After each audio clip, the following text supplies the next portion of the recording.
Alright guys, so today we're going to be checking out the brand new Moondrop Blessing 3. Now this is a pair of IEMs that I was very excited to check out because the Moondrop Blessing lineup has been probably one of their most well received or well reviewed when it comes to audiophiles. Now this pair does come in at $319 and that will probably scare off a lot of people that aren't used to IEMs, but in the IEM world you'll know that they can get up to like thousands of dollars. And the fact that the Blessing 3 comes in at $319 and that is the same price as the Blessing 2, I already think that is a good sign, because the fact that the Blessing 3 has gone and added another dynamic driver on top of what they had in the Blessing 2. So now you have two 10mm dynamic drivers mixed with 4 balanced armature drivers. So you technically have 2 drivers that are dedicated to the low end, you have 2 that are dedicated to the mids, and 2 that are dedicated to the treble. So everything is very well separated. We'll talk about that once we get to the sound. But let's go ahead and jump into what comes inside the box. And firstly, the box itself kind of fits Moondrop's theme. You usually have an anime character on the outside, but when you take the sleeve off and you actually get to the packaging itself, it all kind of follows this white and silver theme. Like everything looks clean. Even jumping into the case that they've included, which is a very nice zippered case. It has a pouch on the inside which houses the airline adapter that they've included. It comes with a braided cable that's using the 2-pin connection. Now on the end that you plug in, it actually just uses a normal 3.5mm jack. They don't include a 1/4" adapter, which I would have liked to have seen, but they do include 6 different sets of silicone ear tips. And again, this is kind of surprising that they don't have, at least 1, maybe 2 sets of foam ear tips, because a lot of IEM companies are giving you the option of both. But me personally, I already prefer silicone ear tips, and with them including 6, I had no issue finding the right one that fit my ears. Now, as far as the design of the IEM itself, on the outside, they're using a stainless steel, which looks incredible out of the box. But once you start adjusting the IEMs and moving things around, you'll notice that that stainless steel is just going to pick up every little fingerprint that you basically put on it while touching it. So it is going to be something you want to keep a cloth if you want to make sure they always look clean. On the rest of it, they're using a 3D printed like resin design. And this is what allows you to kind of see all of the internals. You can see all of the different drivers. You can see the little tubing. You can see that the way that they have everything positioned, which is, again, something they put a lot of thought into, because that's how they're able to take advantage of all of these different drivers. They're using even a certain acoustic chamber, and this allows it to cut down on distortion, but make sure you can still get plenty of volume. So there's been a lot of thought put into these. Now, as far as actually using these, they do come in with a low impedance level of 14.8 ohms.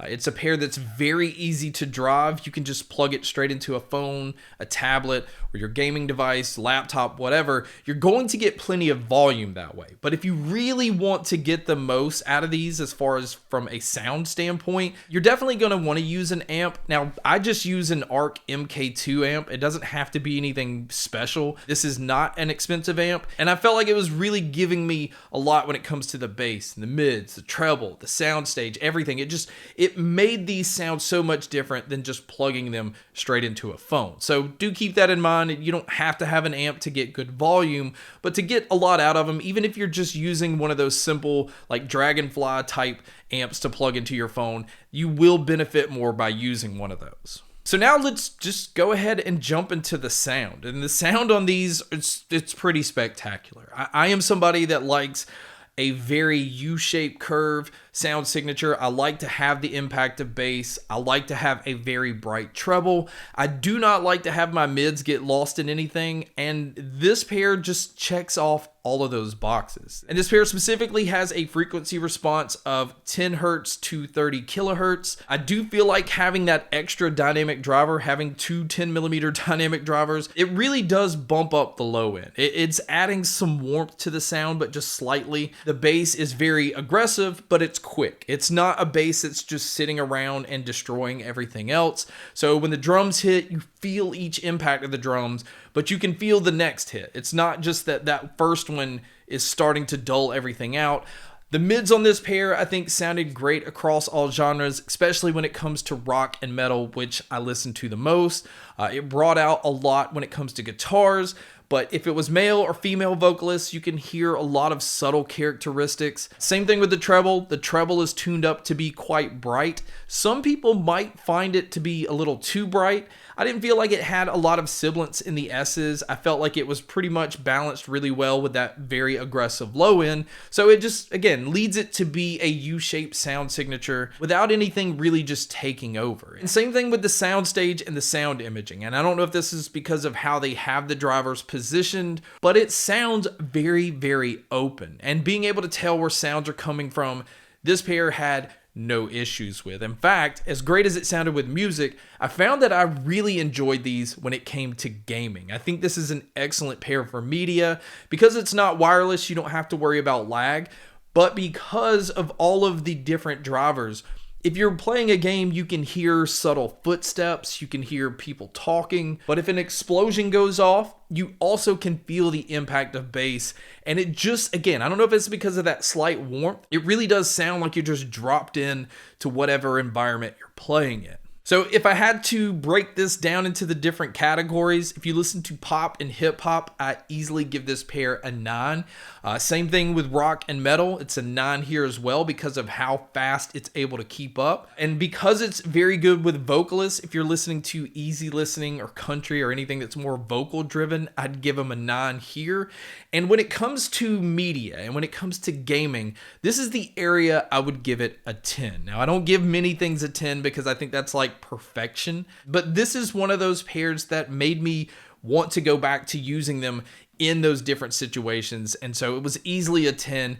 And my overall rating is going to be a 9. And technically it's almost like a 9.5. It checked off all the boxes of what I like personally. I just didn't give it a 10 across the board because I can't just go and say that any pair is perfect. There's always things that maybe I would change here and there. And if I were to change anything with this pair, I would maybe bump the mids up slightly just to give them a little bit more of a forward approach. But again, that's just going to come down to personal preference. This pair really does respond to EQing really well. So if you're plugged into your phone or your laptop or anything where you already EQ things the way that you want, it really does respond to that very well. And I think that's important to know for a lot of people that like to mess around with different settings and things like that. So my overall opinion is this is easily one of the best IEMs you can buy under $1,000. I don't think that many people are going to have complaints, and I don't feel like it's more geared towards one genre over the next. And so really, if anybody comes to me and says, you know, I got $1,000 to spend on a pair of IEMs and I want like a really good audiophile type experience, I would push them in the direction to checking out the Blessing 3 and spend the difference on a really good amp. And I think you can have this complete package without breaking $1,000. And technically, you could do that without even having to break, you know, $550 or even $600 because you've got $320 into the IEMs, and you can find some really impressive amps out there without having to spend over $200. And so, guys, that's kind of like a quick first look, but honestly, this is just already a full review because I've been so impressed with this pair. And Moondrop, I feel like, has done it again. I think they've proven that they are more an IEM company before they are when it comes to headphones or anything else. So IEMs, they definitely know what they're doing, and I think they have another hit here. But guys, that wraps up my video on the brand new Moondrop Blessing 3.